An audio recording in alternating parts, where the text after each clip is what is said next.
time to time travel with Doctor Who Sunday. Yay! Hello and welcome back to Chat About It, Don't Shout About It with me, Rachel, the Queen of the Woke, as crowned by one of my haters. I crown you Queen of the Woke! Let's chat about it. Please let me know what you think of the Stones of Blood in the comments section below. From the Key to Time, naturally, of course. Please also do keep it friendly in the chat. I know what Doctor Who can do to people at the moment. The Key to Time was chosen by you, the subscriber, to vote on the current poll. Please head on over to the post page where you can find it after you finish this video, of course. The Stones of Blood is the third instalment to The Key to Time, which was written by David Fisher. It aired from the 28th of October to the 18th of November 1978. The Doctor and Romana are now looking for the third segment of The Key to Time. This time, the Tracer Locator, whichever one it's called, takes them to Earth. This marks Romana's first visit to the planet Earth, the Doctor's favourite planet. They end up in a place called Boscombe Moor, where a stone circle exists.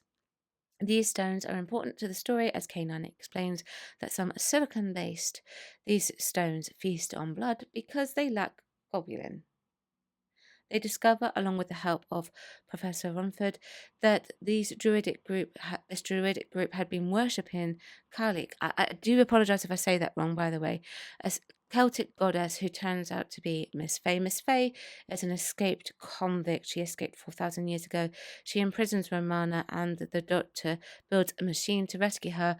Whilst on the ship, the Doctor accidentally releases the Megara aboard the hyperspace vehicle. They put him on trial, but the Doctor takes advantage of this and uses his verdict to off him to put her into the blasting system. He then convinces the Megara to read her memory cells, and they discover that she is an escaped convict, Cecile of Diplos. They need to imprison her, but before they do, the Doctor takes her necklace, which is the segment for The Key to Time. I think that this one is my favourite out of the lot. Okay, it's not very action driven, which is fine.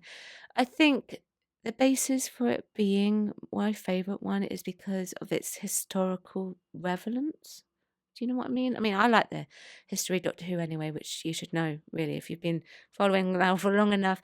I like listening to all the information that is being handed to us about the history, even if some of it is partly for storytelling more than anything else. I find that I like learning or watching things based on historic rituals. We get the archaeologist in the form of Professor Renfrew, played by Beatrix Lehman. Sorry, the character is a wonderful addition. She makes me think of Evelyn Smythe. She would have been an excellent companion. Beatrice obviously was 75 approximately at the time, and she did pass away the following year, so I understand that she obviously wouldn't be a companion. Age can be a factor. I find the older smart companion very intriguing, and Beatrix was a delight in this story. Maybe a good idea in the future to have an older companion, maybe not in their 70s obviously, who is fascinated by history but still has enough questions for the Doctor. I love their interactions with each other when they are building this machine, and also the fact that the Doctor has massive trust in someone who seems to know who he was, but he wasn't entirely sure who she was.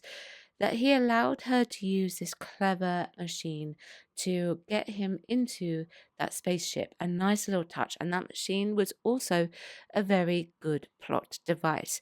I will also say that Mary Tamm's Romana does that a lot in this one too.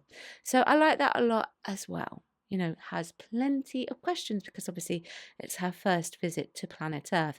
Now, I must admit, I feel sorry for Mary Tam in this story.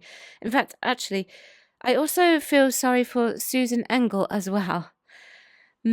She is having to walk around in those shoes. Mary, sorry, is having to walk around in those shoes and in barefoot on that ground. Okay, that must have been horrible. And the costumes for Susan's Cecilia, sorry, of Diplos was Well, it looked uncomfortable to say the least. In danger of falling out. Let's put it like that. Okay. Thankfully, she gets quite an intriguing costume. Actually, it might explain why she doesn't move around a lot in her silver costume. Anyway, her costume, her crow costume, raven costume, whatever that is, kind of looks like the plague doctor masks. I can never remember what they're called. Or a play on it, to say the least. Let's put it like that. There are also some pretty good cliffhangers in this too. Miss Faye kind of has two of them, actually. She makes Romana disappear into hyperspace. This is good because it's one of those resolutions that does not happen quickly, and I don't always like it when the resolutions happen fast. The first cliffhanger is the best. It is ironically an actual cliffhanger. It lures Romana into a false sense of security with the doctor's voice, and even the viewer too, I guess. I do wish that we could have seen the fake doctor and maybe have some more mistrust installed onto Romana with the doctor. It would have been good to see how they would have done that. And obviously showing the person, obviously in this case Miss Faye, using the key to time, how it was used. We also have Miss Faye telling them that they are trapped in hyperspace as part of the cliffhanger, which I like because it ends in a scaled shot of the spaceship. Those scaled models, I will say, are some of the most best things that happen on Doctor Who, and it's always worth it. It's very practical, and sometimes it just shows that you don't need a lot of CGI. For example, the time vortex. I'm guessing that it was the time vortex anyway. That's a brilliant shot. I did want to see them getting the second segment. I will say that it would have been a lot better than what was going on in part 4. I felt like, okay, some of the parts with the Megara were more than just a little bit extended. Let's just put it like that. It was needed, of course, for the story, but it was a little bit too long in comparison to the rest of the pacing for the story, and that's the issue that I have. It was funny through parts of the scene. This story again plays into the humour of Tom. The idea that the doctor was saved by the Megara, but then found guilty and sentenced to be offed anyway, makes me chuckle. I find that really funny. He has some wonderfully funny interactions with K9, as does Romana, actually, who tells K9 to forget telling her about tennis, so he erases it from his memory banks instead. He is just so literal. Yet later on, he says something along the lines of, well, the doctor, sorry, this says something along the lines of, you always wanted to be a bloodhound. And K9 wasn't having it. He kept saying, negative, negative, negative, negative. He didn't want to be a bloodhound. I do like the interaction later on after the doctor and K9 get attacked by the Ogre as well. K9 gets his innards destroyed by the Ogre and the doctor takes it very badly. He doesn't cry. However, Tom does imply that there may have been a tear in his eye that we couldn't see. So he wipes it away with his scarf. He hides it. Note how it's done, Mr. Gatwa. Okay, note how it's done. Oh, you left. Pretty irrelevant. Okay. Now, the Ogre do provide a fair bit of action. It's that situation of an inanimate object coming to life again in Doctor Who. How to install fear into children. Brilliant. Just shows stones coming to life on Doctor Who and drinking the red gloopy stuff. I'm talking in code here.